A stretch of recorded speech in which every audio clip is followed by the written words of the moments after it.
Ayan mga boss, nalinis na natin. Solenoid valve. Yan. May kapiraso tayong nalikot dito sa loob. Ayan yung kalagayan niya. Ayan, meron tayo dito Honda Civic. Good morning. Ang problema nitong Honda Civic na to, ayan, FD. Common issue pa rin. Pag malamig siya, halimbawa 24 hours siyang namamahinga, delay or kaldag. Halimbawa, pag linagay mo sa drive, minsan matagal kumagat. Pag kumagat siya, nakalabog. Ayan. Ganon din sa drive. Tapos mula nung pumunta dito sa talyer, one time lang daw na nagblinking yung drive. Yung drive. Isang bisis lang, ayun lang. Ayan, nandito ngayon sa Automatic Works. Ayan. Titingnan natin kung makukuha natin yung complaint niya na kaldag sa reverse tsaka sa drive. Okay, scan natin. Ayan, scan.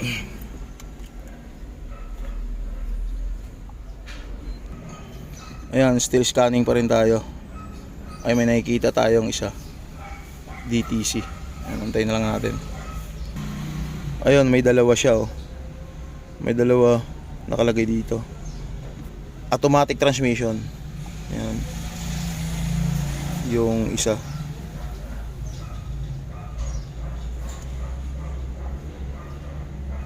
Ayan, clutch pressure control solenoid, di ba?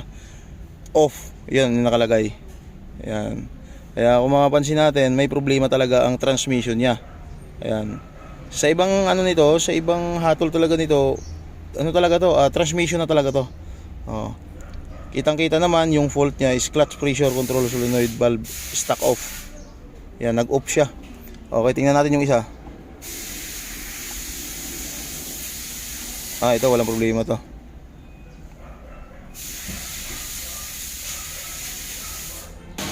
Ito, lilinisin natin yung solenoid valve. Ayan. Titingnan natin kung gaano kadumi, para natin malaman kung talagang makukuha ang sakit na kaldag o di kaya blinking drive dito sa gagawin natin. Ayan mga boss, ito yung FD natin na ginagawa. Continuous lang natin, nagro-rotis na tayo. Nalinis na natin yung solenoid valve.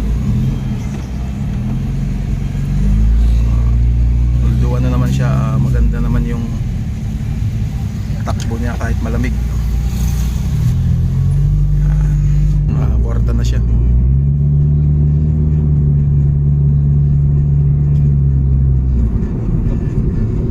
Kambing.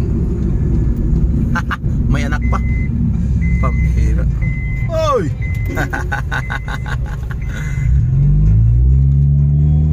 Okay.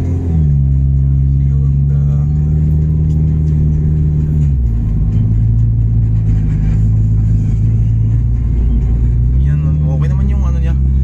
Okay naman yung driving yan. Ngayon, ang concern dito lagi is malamig lang. Pag malamig lang, yan ang nagiging problema niya.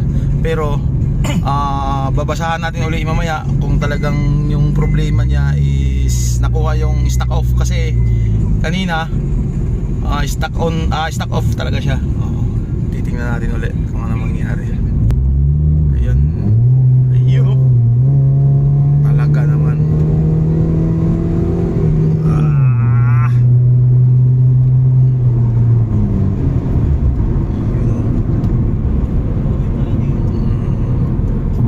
Still ano pa rin tayo, road test pa rin tayo. Ayan. Ayun mga sir, tapos na tayo mag road test. Iskan natin ulit kasi kanina nagkaroon siya ng problema. Ang solenoid niya nag off, stuck off. Kumbaga papansinin natin, stuck off siya.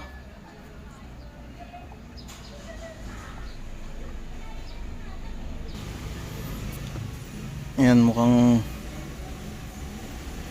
kasi kanina nangyari dyan, stuck off. Mayroong isang fault. Dalawa pala. Isa sa ABS tsaka isa dito sa transmission. Pero kung titingnan natin ngayon, yan, number 380, naka green pa siya, wala pang problema. Okay, antayin na natin kasi matagal pa yan.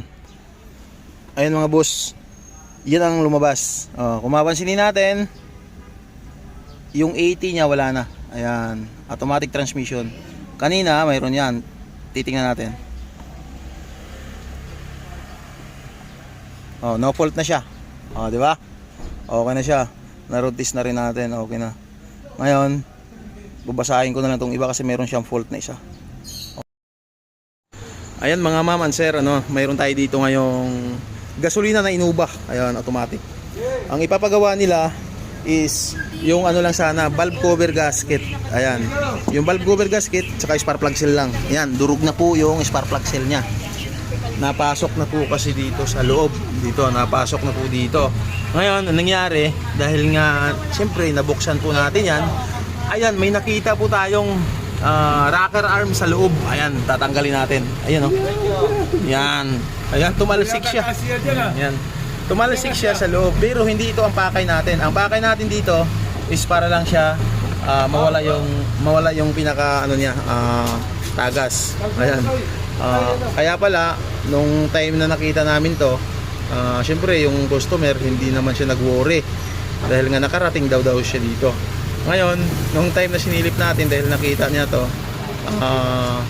syempre sasabihin natin na hindi naman pwede na gano'n ang nangyari. Ito pa, yung spark plug lininis namin. Yan. Lininis namin yung spark plug. Yung tatlong tong spark plug na to is kitang-kita na ayan, parehas po yung tatlo. Ayan, yung tatlo parehas po yung sunog. Pero yung isa, ayan yung isa number 2. Dahil nasa number 2 yung problema ito. Yan. Yan po yung problema. Nandyan po yung rocker arm. Hindi po siya nakakabit. Yan. Okay. Ayan, sa mga nagdi-DIY minsan chini-check din natin 'yon. Pero siyempre si ma'am nagmaniho, okay naman daw, wala naman daw naging problema.